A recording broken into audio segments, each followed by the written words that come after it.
సర్వశక్తి కలిగిన నా తండ్రి, సర్వాధికారి, నీ ఘననామానికి స్తుతులు స్తోత్రాలు చెల్లిస్తున్నాను. నువ్వు గొప్పవాడవు, మంచివాడవు, మేలు చేసే దేవుడు అయ్యా, నీకు స్తోత్రాలు.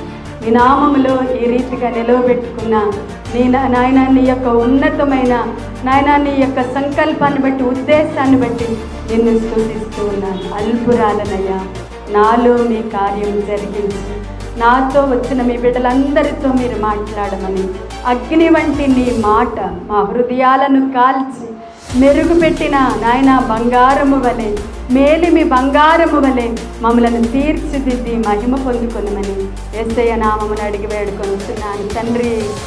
ఆమేన్, ఆమేన్. హల్లెలూయా, హల్లెలూయా.